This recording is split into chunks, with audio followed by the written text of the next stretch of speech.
Good morning, students. Today, we want to look at the topic work done. At the end of the day, we will be able to solve WAEC questions and JAM questions that has to do with work done perfectly. But before that, we need to understand the concept of work done. It's a very simple concept because we all work every single day. Let's say I want to move this object from point A to point B. In order to move this object, what do I need? I need a force. So if I apply the force F to this object, and also this object will travel a distance between point A and point B. So which means for me to define what work is, I need two quantities, which are force and distance. So I'll say work done equals to product of force. So the force I apply to move the object and the distance moved in the direction of that particular force. Why do I say distance moved in the direction of the force? Look at this object. As I'm applying the force, you can see that distance is also in the direction of that force. So, distance in a particular direction is called displacement. So, I can also say work done equals to what? Force times displacement. Again, work done equals force times displacement. What is the unit? So, force times displacement. What is the unit of work done? The standard unit of work done is joule. J-O-L-E, or you use a symbol J. That is the unit of work done. We can also get another unit for work done. What is the unit of force? The unit of force is Newton, capital letter N. And what is the unit of displacement or distance? They both have the same unit. So the unit is meter.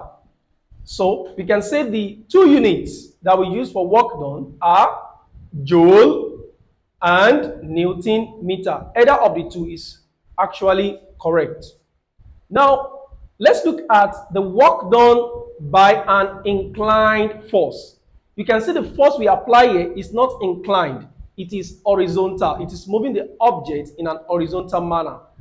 So, how do I get the work done if the force is not in horizontal manner? If the force is inclined at a particular angle? Let's look at this object. This object is resting on this horizontal surface. In order to move this object, I applied a force F, which is inclined at a particular angle theta to the horizontal. Which means to move this object, I am not applying the force horizontally. I am applying the force inclined at a particular angle theta. So, in order to get the work done, the first thing I need to do is to make sure I get the value of this F horizontally. I can also get the value of this F vertically, but the one I need is the value of this F horizontally. So the value of this F horizontally is F cos theta. How do I get F cos theta? That is a topic for another day. But the simple truth is that if you want to resolve a force, anywhere the angle is inclined to, we have cos.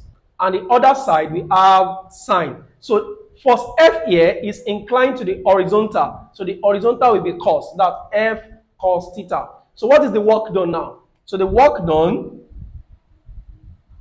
equals to the force. Don't forget, force. Where is the force? The force is F cos theta now.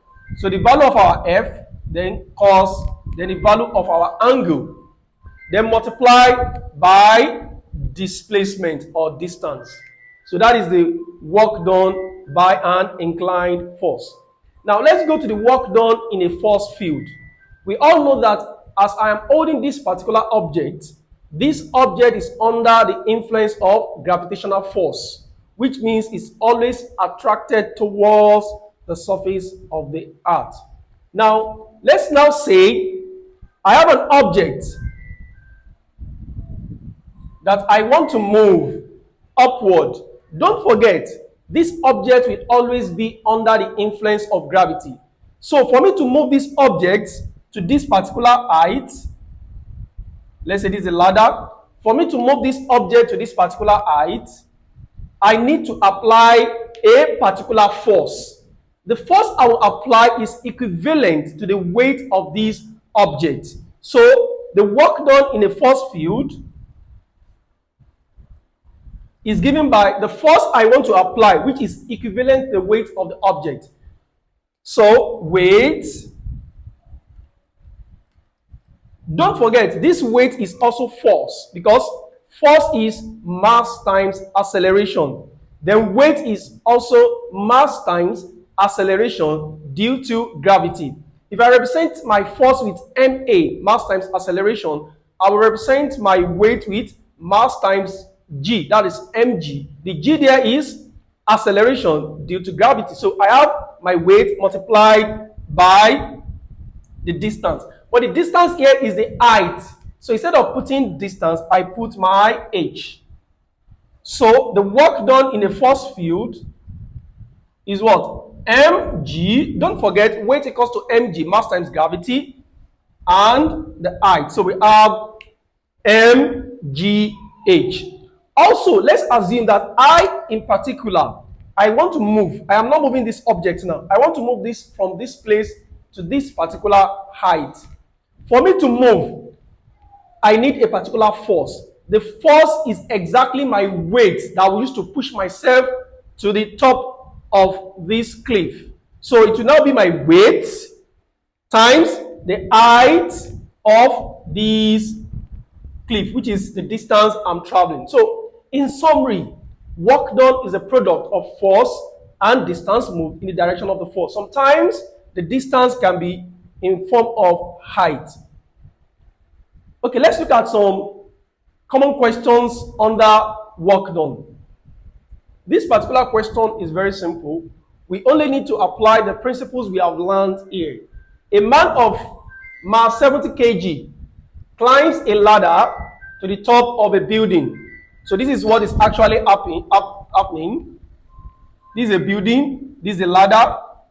This is the man that wants to climb it.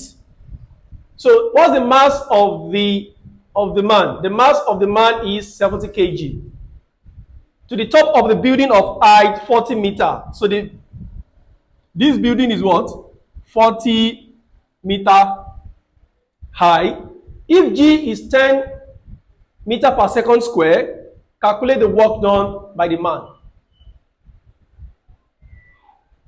So the work done by the man, look at it, said the man of mass this climbs a ladder. So the work done by the man in lifting himself. For him to lift himself, he needs a force. Are you getting it? He needs a force. And the force is equivalent to his weight. So the work done equals to the force of the man, which is the weight of the man, times the height through which the man will travel. That is the height of the building. So we have mass of the man, which is mass times gravity will give us weight, times height. And this will give us, the mass is 70 times, the gravity is given in the question, 10. And the height of the cliff is 40. So we are going to get 28,000 joule. 28,000 joule. We can convert to kilojoule. How do we convert to kilojoule? We remove the 1,000, which is 000. Kilo means 1,000. So it will give us 28 kilojoule. Okay, the next question is calculate the work done in lifting a 50 kg bag of rice from the ground to the top of the building 25 meter high. This question is very similar to the first question. The only difference is that now instead of me lifting myself, I want to lift a bag. In order to lift the bag, don't forget, I also need to apply the force which is equivalent to the weight of that particular bag. So the work done equals to weight of that particular bag of rice times the height. So what we are saying is the work done is also force times displacement or distance. The force here is the weight, and the height is the what? Is the distance. So it's still the same formula. So how do we get this? So we have weight is mg, mass times gravity, then times the height. So we have, what is the mass of the rice? 50 times the gravity is always 10, then times the height is 25. So at the end of the day, we are going to get 12,500 joule.